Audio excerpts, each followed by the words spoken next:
bahwa hari-hari kita ini adalah hari-hari yang diperkenankan Tuhan. Hari-hari yang kita lewati ini adalah hari-hari perkenanan. Hari-hari di mana kita akan lewati dengan seizin Tuhan. Saya mengajak kita Bapak Ibu untuk merenungkan bagaimana kalau kita boleh ada sampai hari ini semua atas seizin Tuhan. Tidak ada yang terjadi dalam setiap hidup kita ini terjadi begitu saja Bapak Ibu. Tapi percaya bahwa sepanjang hari-hari kita itulah hari-hari yang indah dan perkenanan Tuhan itu selalu ada buat setiap hidup kita. Yang akan kita renungkan pada hari ini firman Tuhan yang akan coba kita renungkan. Mari saya mengajak kita untuk membaca satu firman Tuhan yang terambil dalam 2 Raja-Raja 4 ayat 2 dan 3. Ya, kita akan baca sama-sama firman Tuhan ini dalam ayat 3. Kita baca dalam nama Yesus. Jawab Elisa kepadanya, apakah yang dapat kuperbuat bagimu? Beritahukanlah kepadaku apa yang kupunya di rumah. Berkatlah perempuan itu, hambamu ini tidak punya sesuatu apapun di rumah kecuali sebuah buli-buli berisi minyak. Ayat yang ketiga. Lalu berkatalah Elisa, pergilah, mintalah bejana-bejana dari luar, daripada segala tetanggamu, bejana-bejana kosong, tetapi jangan terlalu sedikit. Lalu lewat firman Tuhan ini, saya akan mengajak Bapak Ibu kita merenungkan satu tema dengan temanya yang saya ambil adalah ketaatan membuka pintu mujizat. Ketaatan membuka pintu mujizat. Bapak Ibu, banyak orang ingin menginginkan mujizat itu terjadi dalam hidupnya. Sebagian kita merindukan agar mujizat-mujizat Tuhan dinyatakan di tengah-tengah kehidupan kita. Apalagi kita sedang mengalami sakit, kita rindu supaya mujizat itu dinyatakan saat ini waktu kita sakit. Kalau kita yang kekurangan, tiba-tiba kita rindu mujizat Tuhan terjadi. Bagaimana caranya mujizat Tuhan terjadi agar kekurangan kita itu menjadi sebuah kecukupan yang luar biasa. Kita rindukan mujizat itu banyak terjadi. Tapi pertanyaannya adalah Bapak Ibu, bagaimana kita bisa bersedia melangkah dalam sebuah ketaatan? Bapak Ibu, mujizat itu bisa terjadi apabila kita punya respon dalam hidup setiap kita. Responnya apa? Melangkah. Kita banyak merindukan supaya segala sesuatu itu terjadi di luar dari pemikiran kita. Dan itulah mujizat. Kita berdoa kalau boleh, kita pilih-pilih pendetanya yang membawa mujizat. Kalau boleh ada hamba Tuhan yang membawa mujizat yang bisa mengubah yang kita harapkan ini menjadi kenyataan, Bapak Ibu. Itu boleh, Bapak Ibu. Masih kurang. Tetapi persoalannya Bapak Ibu, sekalipun siapapun yang mendoakan, tetapi kalau kita tidak melangkah, Bapak Ibu, mujizat itu tidak ada dinyatakan. Hari ini kita belajar bagaimana seorang perempuan yang ditulis di dalam ayat firman Tuhan yang kita baca, ini adalah seorang hamba Tuhan, istri hamba Tuhan, yang mengalami pergumulan di mana dia punya keadaan yang terpuruk. Dia mengalami hutang piutang yang cukup besar. Dia seorang hamba Tuhan, bukan berarti hamba Tuhan kemudian Tuhan harus bebaskan, tidak. Tetapi sekalipun dia hamba Tuhan, sekalipun dia anak Tuhan, tetapi tidak, karena pentingnya dia mengalami yang namanya tantangan. Sebab itu tantangan yang terjadi Bapak Ibu dibutuhkan sebuah tindakan.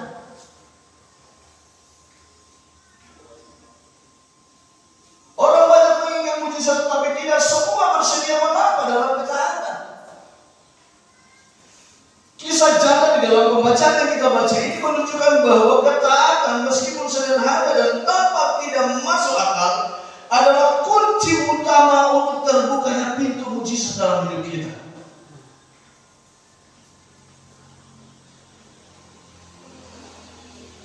Yang dibutuhkan adalah ketaatan.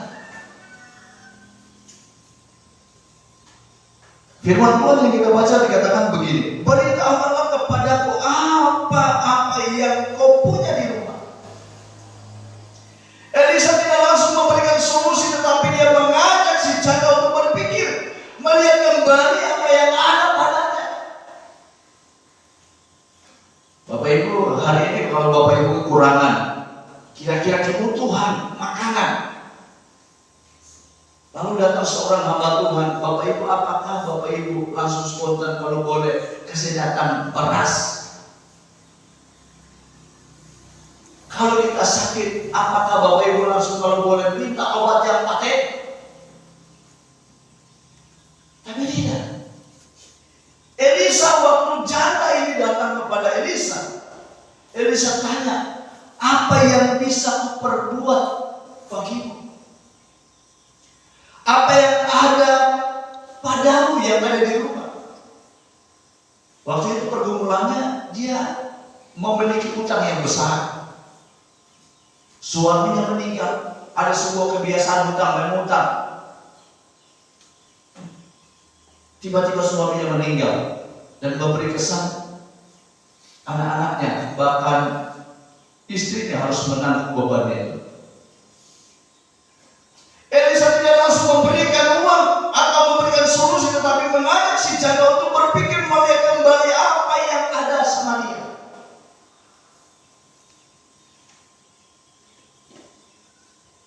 Bapak Ibu, kalau mendapat tantangan, jangan harapkan yang dari sana. Jangan harapkan dari utara, dari timur, utara, selatan itu datang. Jangan dulu harap. Tetapi mari kita belajar sama-sama bagaimana Elisa bertanya, apa yang kubuat bagimu, beritahukan apa yang ada, beritahukanlah kepadaku apa yang kau punya di rumah. Karena persoalannya dia ada kekurangan masalah bayar utang. Lalu Elisa tanya, apa yang ada sama Nana maksudnya? Elisa tidak bilang, oh pihak ada di sana, tidak. Elisa tanya, apa yang ada padamu? Lalu apa jawab daripada perempuan itu? Berkata perempuan itu, hambamu ini tidak punya sesuatu apapun di rumah kecuali sebuah puli-puli berisi minyak. Terkadang ketaatan itu dimulai dari menyadari berkat kecil yang Tuhan masih titipkan. Adakah yang Bapak Ibu berkat Tuhan yang Tuhan titip selama ini, sekalipun nilainya kecil dalam hidup kita? Saya percaya kita dihadirkan bukan hadir konyol. Ada di bumi ini konyol. Benar, ada firman yang bilang bahwa kita datang ke lajang dan kembali ke lajang. Itu proses kelahiran dan kematian. Tapi bukan proses kehidupan, Bapak Ibu. Tuhan modali kita dengan modal kapasitas kekuatan, dan Tuhan sudah tanamkan dalam setiap kita. Tuhan tanamkan apa yang ada padamu. Terkadang Bapak Ibu saudaraku yang dikasihi Tuhan, terkadang kita melihat setiap berkat itu terlihat kecil, lalu kita berpikir, cuma begini bagaimana bisa mengadakan sebuah tanda mujizat dalam hidup. Kadang-kadang kita mengharapkan mujizat datang di sebelah sana, tetapi sebenarnya mujizat itu sebenarnya ada dalam hidup kita. Tuhan telah memperlengkapi kita bahwa sedikit pun yang kita miliki, ketika kita jujur, maka Tuhan akan menjadikan itu menjadi sarana keberkatan yang luar biasa. Pemeliharaan Tuhan terjadi. Respon janda itu, dia berkata, hanya sebuah puli-puli yang berisi minyak. Ia jujur dan tidak menutup diri arahan Tuhan. Bapak Ibu, firman Tuhan ini bukan buat Bapak Ibu, tapi bagi saya juga. Saya hari ini Bapak Ibu terlalu memikirkan hal-hal yang ada di sana, yang bahkan kita tidak mungkin pikirkan. Tapi sebenarnya mau belajar bagi saya sudah, bagi saya untuk belajar yang Tuhan taruh ke saya cuma ada ini. Kenapa kita tidak belajar minta langkah dari modal itu?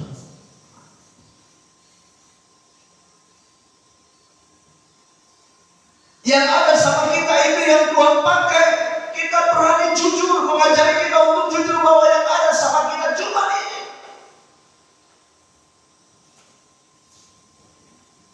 Itu menandakan bahwa perempuan ini tidak menutup diri dengan tuntunan Tuhan. Tuhan itu bisa kerjasama dengan orang yang jujur. Jangan Tuhan, manusia juga ingin kerjasama dengan orang jujur. Dia bilang, saya cuma ada ini. Kalau engkau punya modal seperti itu, lalu sekarang ada bagian yang harus kau kerjakan.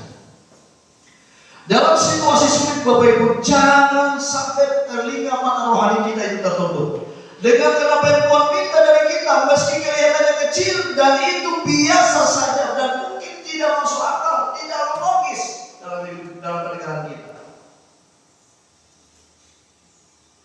Jangan pernah menutup telinga untuk mau dengar kata Tuhan lewat firman Tuhan.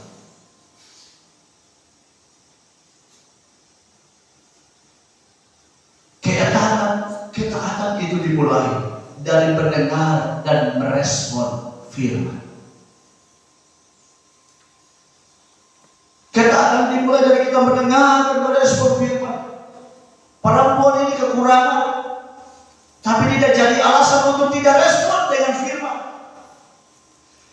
Perempuan ini mengalami kekurangan, tetapi tidak menghambat dia untuk meresponi ketetapan Tuhan. Dia tetap setia apa yang Elisa bilang. Respon baik buat firman, respon baik dengan Tuhan, itu menjadi awal mujizat Tuhan di Jakarta. Kalau kita sudah kekurangan, kemudian respon kita dengan Tuhan itu semakin kurang, Bapak Ibu, itu timbal baliknya tidak akan terjadi mujizat. Kita mengalami sakit, tapi respon kita dengan Tuhan justru semakin kurang. Jangan pernah harapkan mujizat Tuhan. Jadi respon kita dengan Tuhan hendaknya itu jangan pernah kecil di hadapan Tuhan.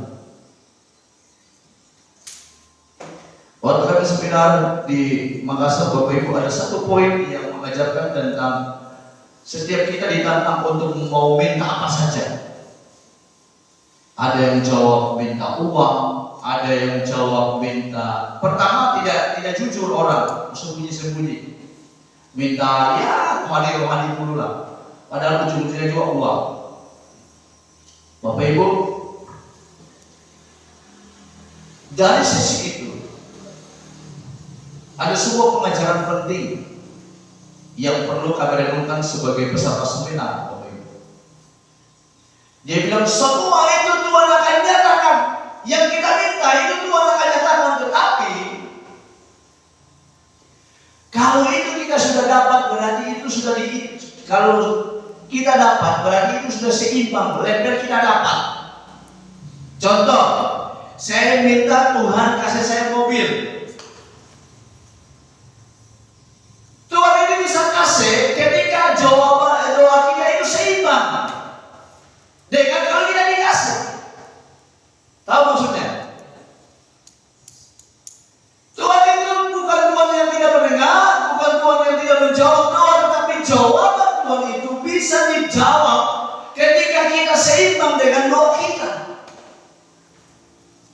Ya kalau kita dikasih berarti sekurang-kurangnya kalau kita tidak tahu bawa sopir, tapi kita sudah ada sewa sopir.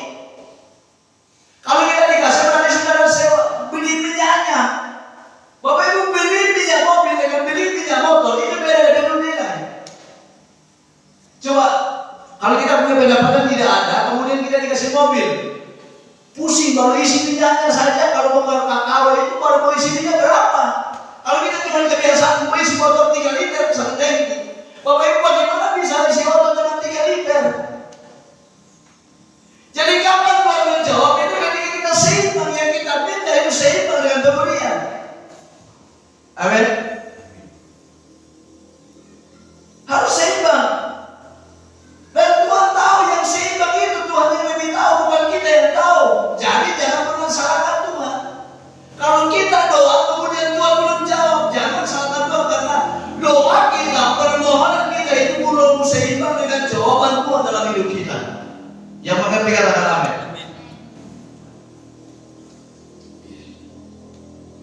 Agak lucu toh? Kita minta mobil, tapi beli minyaknya saja tidak dapat uang pembeli minyaknya.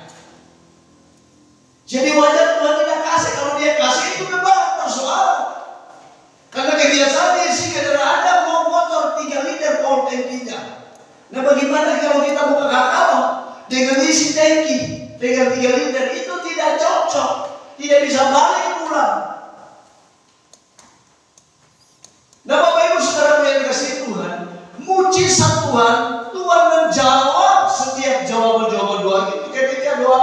seimbang dengan apa yang kita minta.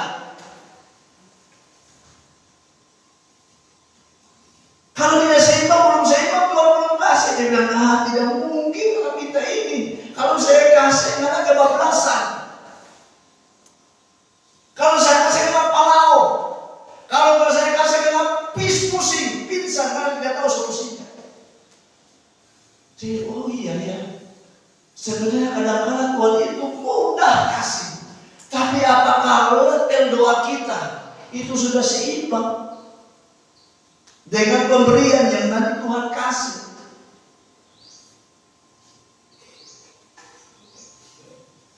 Untuk mengajarkan Bapak Ibu Saudara, untuk kita sama-sama memahami, saudara, yang ada di hidup kita, sekalipun terlihat itu kecil, tapi usahakan itu.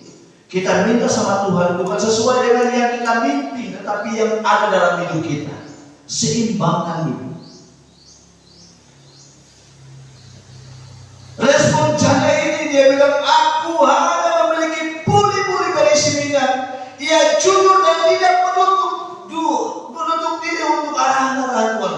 Ketika dia jujur, maka Tuhan mulai bicara lewat Elisa. Bagus, jujur. Karena cuma ada punya satu buli-buli yang berisi minyak. Hari ini karena kebutuhan karena jual sampai ini tidak akan lunas. Lalu dia bersedia dituntun. Tuhan kerjasama dengan orang jujur. Sebab kalau dia tidak jujur, dia tidak akan kerjasama. Tapi Elisa melihat kejujuran dari seorang perempuan ini, seorang janda ini. Dia terbuka dan dia mau dituntun oleh Tuhan. Dalam situasi sulit, Bapak Ibu, dalam situasi sulit, jangan pernah menutup diri kita dengan Tuhan. Kadang-kadang kebanyakan manusia ini sudah mengalami sulit, sudah mengalami situasi yang parah, tapi justru menutup diri. Tapi hari ini Bapak Ibu, janda ini dia terbuka sama Elisa, lalu dia terbuka untuk dituntun. Saudaraku yang dikasihi Tuhan, poin yang kedua Bapak Ibu Saudaraku, saya temukan di ayat ini ketaatan yang teruji melalui tindakan-tindakan praktis. Dikatakan di ayatnya berkata, pergilah, mintalah bejana-bejana kosong, tetapi jangan terlalu sedikit. Perintah Elisa ini sangat praktis Bapak Ibu, tetapi juga ada secara logika. Ini sangat mudah dilakukan oleh janda ini, tetapi kadang-kadang kalau kita lakukan ini merupakan kalau kita cermati secara logika, ini tidak akan mungkin. Mustahil ini. Kumpulkan bejana kosong sebanyak mungkin. Bapak Ibu, sebenarnya Tuhan ini boleh lakukan mujizatnya berlipat kali ganda dalam hidup setiap kita. Tapi adakah kita melangkah dan meresponinya ketika Tuhan menuntun kita untuk ambil bejana-bejana kosong sebanyak mungkin? Bapak Ibu, bejana itu adalah sebuah wadah untuk kita bisa menikmati pelimpahan. Bejana itu adalah merupakan sebuah wadah yang dipersiapkan buat setiap kita, supaya Tuhan itu memakai setiap kita, supaya Tuhan bisa memakai wadah itu menjadi tempat di mana Tuhan menyatakan sesuatu yang luar biasa. Waktu dia dituntun lewat Elisa, janda ini, dia pergi ke tetangga. Waktu saya membaca ini Bapak Ibu, saya justru berpikir luas. Ini dia punya modal cuma ada ini, tapi justru Elisa tawarkan untuk pergi keluar, untuk cari bejana-bejana kosong. Dia pasti mungkin di jalan, tapi tidak ditulis di sini. Mungkin di jalan dia berpikir, ini saya diperintahkan untuk ambil bejana. Tapi mujur, dia orang yang jujur. Sehingga dia pinjam dikasih. Kalau dia orang tidak dipercaya, pinjam itu pasti tidak akan dikasih. Dia ambil di kiri kanannya, tetangganya, dia ambil sebanyak mungkin. Ketaatan itu teruji Bapak Ibu melalui tindakan-tindakan. Dan inilah yang disebut dengan tindakan profetik. Tindakan yang tidak masuk akal, tidak mungkin. Sama dengan contoh tindakan-tindakan profetik itu seperti doa Musa dengan waktu melawan bangsa Amalek ya. Selama tangan Tuhan, tangan Musa itu terangkat, kemenangan terjadi buat Israel. Musa ada berdoa di gunung, Yosua berperang di bawah. Selama tangan terangkat, apa hubungannya doa di sana, kemudian berperang di sana? Inilah peperangan di dalam roh. Saudaraku yang dikasihi Tuhan, secara logika mengumpulkan dengan bejana-bejana kosong itu tidak mungkin. Tapi perempuan ini melangkah, tindakan-tindakan nyata dinyatakan dalam hidupnya. Lalu tidak dicatat di dalam Alkitab ini berapa banyak, tetapi dia pastinya dia mengumpulkan sebanyak mungkin dan dia datang kepada Elisa. Ini adalah sebuah ujian, apakah janda ini bersedia taat sampai ia melihat hasil langsung? Ketaatan Bapak Ibu itu menjadi sebuah tindakan ibadah. Dia bisa saja ragu, dia bisa saja malu, dia bisa saja enggan tapi karena tetangganya. Tetapi dia tetap taat sepenuhnya. Meminjam sedikit, meminjam banyak, bisa saja dia malu. Ngapain meminjam? Tapi karena ketaatan sejati bukan hanya dalam hati, tetapi terlihat dalam tindakan. Kadang Tuhan menyuruh kita untuk melakukan hal-hal yang tampaknya sederhana, tetapi berdampak besar. Ada biasanya kita memikirkan sesuatu yang besar, tetapi kadang-kadang serangannya itu sederhana, Bapak Ibu. Ada kadang-kadang kita berpikir sesuatu yang besar, kadang-kadang fasilitasnya tidak masuk akal. Tapi kalau Tuhan sedang tuntun kita seperti itu, Bapak Ibu, jalani saja, langkahi saja. Kita tidak perlu mengerti dulu tujuannya, tetapi taat saja. Mungkin di era sekarang ini kalau kita diperhadapkan dengan kondisi janda ini, mungkin dia berpikir, saya harus mengerti dulu apa tujuannya, apa maksudnya. Alkitab tidak mencatat bahwa nanti akan saya buat minyak itu akan menjadi banyak. Saya akan buat mujizat, saya minta sama Tuhan, saya berdoa sama Tuhan supaya ditambahkan banyak. Ini saya tidak pernah ngomong dan tidak ditulis dalam ayat ini.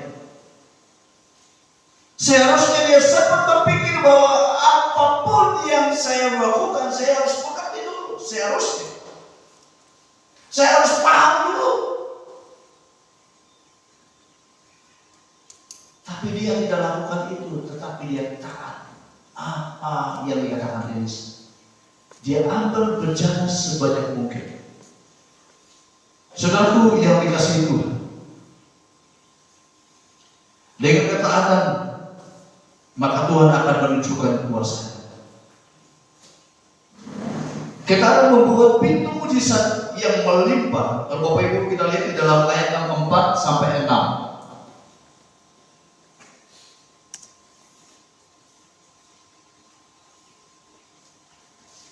Ayat 4 sampai 6. Kita baca sama-sama. Kemudian tutuplah pintu sesudah engkau dan anak-anakmu masuk, lalu tuanglah minyak itu ke dalam segala bejana. Mana yang penuh, angkatlah.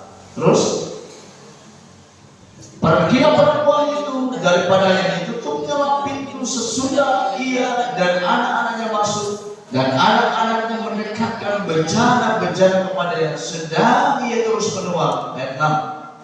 Ketika bejana-bejana itu sudah penuh, berkatalah perempuan itu kepada anaknya, dekatkanlah kepadaku sebuah bejana lagi. tetapi jawabnya kepada ibunya, tidak ada lagi bencana. Lalu berhentilah minyak itu mengalir. Bapak Ibu Saudaraku yang dikasihi Tuhan, sekalipun kita tidak baca yang tadi, yang ini, tetapi ini menjadi sebuah imbas dampak dari sebuah ketaatan. Karena janda yang taat, minyak terus mengalir sampai semua bencana penuh.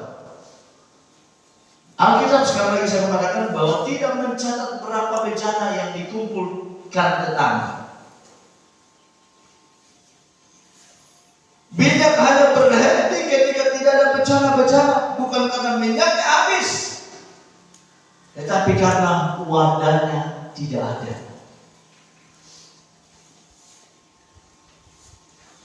Alkitab mencatat bahwa ayatnya minyak itu berhenti mengalir saat bencana lagi tidak ada. Bukan minyaknya yang habis sebenarnya. Tapi perhatikan poinnya, pengertiannya.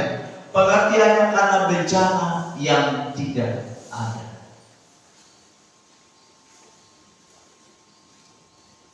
Berarti sebenarnya mujizat Tuhan terus berlangsung dalam sepanjang hidup kita. Mujizat Tuhan sedang berjalan, sedang menuju, bahkan sedang turun dalam setiap hidup kita. Tapi persoalannya, wadahnya untuk menampung mujizat Tuhan itu lagi habis. Saudara, hari ini merupakan tantangan buat saya dan saudara. Mujizat itu akan dinyatakan dalam hidup kita, keluarga kita, ekonomi kita, keuangan kita, rumah tangga kita, bahkan pelayanan kita. Itu akan terus terjadi. Tapi persiapkan wadah sebaik mungkin, bahkan sebanyak mungkin. Perlebar kapasitas kita. Perlebar kapasitas kita. Kalau hati kita cuma fokus ke diri kita sendiri, hari ini lebarkan untuk perhatikan sekitar kita. Lebarkan. Jangan cuma hal sepele kemudian karena sempitnya wadah kita, kecilnya wadah kita menghambat mujizat Tuhan dinyatakan.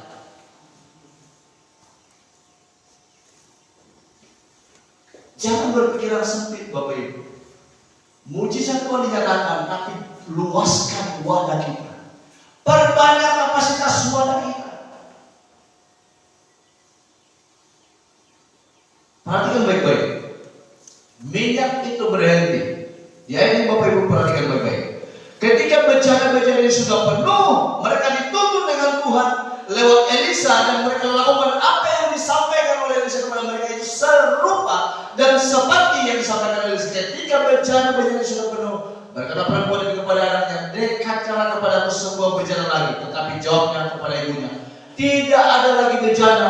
Lalu keran masih tak buka sebenarnya, masih tak buka. Tapi Tuhan mengajari bahwa keran tak buka, jangan sampai terbuang. Keran itu bisa tertutup apabila tampungannya sudah tidak ada.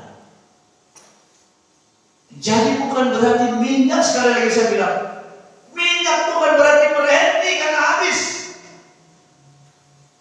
Kalau contoh seperti PDAM di online berjalan, Bapak Ibu tampungan air kita, bak kita belum penuh, tiba-tiba kita masih los, tiba-tiba tidak penuh. Kenyataannya air sudah tidak jalan. Tapi ini bukan seperti itu. Tambat yang tidak ada lagi. DP keran masih berjalan, tapi DP tambat sudah tidak ada.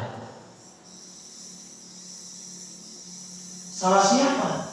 Salah kita yang tidak menyediakan wadah sebanyak mungkin. Salah siapa kalau mujizat sedang turun dalam hidup kita? Bukan salahnya Tuhan. Tuhan sudah kerjakan bagiannya. Bapak Ibu, ayat ini penting sekali kita renungkan. Waktu saya baca ini, iya. Faktor minyak berhenti mengalir itu faktor karena tempat yang tidak ada lagi. Tempatnya tidak ada. Saya lihat Tuhan itu suka, kalau dia sudah terlanjur suka, tidak akan terhentikan. Tetapi yang menghentikan adalah Bapak Ibu kita, saya saudara. Ayat ini menarik sekali Bapak Ibu. Ketika kita hentikan, kita tutup diri, kita tutup hati, itu membuat mujizat tidak dinyatakan. Tuhan itu sudah terlanjur jawab doa kita. Tuhan sudah terlanjur curahkan maunya kita. Tapi adakah respon kita untuk menampung air itu supaya minyak itu kalaupun berhenti? Bapak Ibu, kalau kita sampai pada limit minyaknya berhenti, saya tidak tahu seberapa banyak kekayaan. Bapak Ibu, kalau bayangkan kalau sampai minyaknya itu yang sampai berhenti, berapa drum, berapa tangki minyak yang dimiliki oleh janda ini, dan janda ini akan menjadi orang terkaya karena dia punya pas, dia punya bejana itu banyak. Saudara yang sama diberkati Tuhan,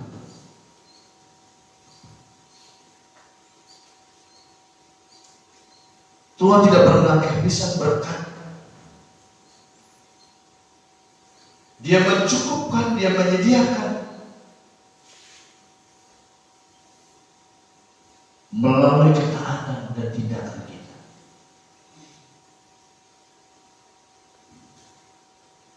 Tuhan itu tidak kehabisan stok buat kita. Tapi adakah di antara Bapak Ibu kita punya bejana yang ada pada diri kita dan siapkan lebih kuat, lebih matang, lebih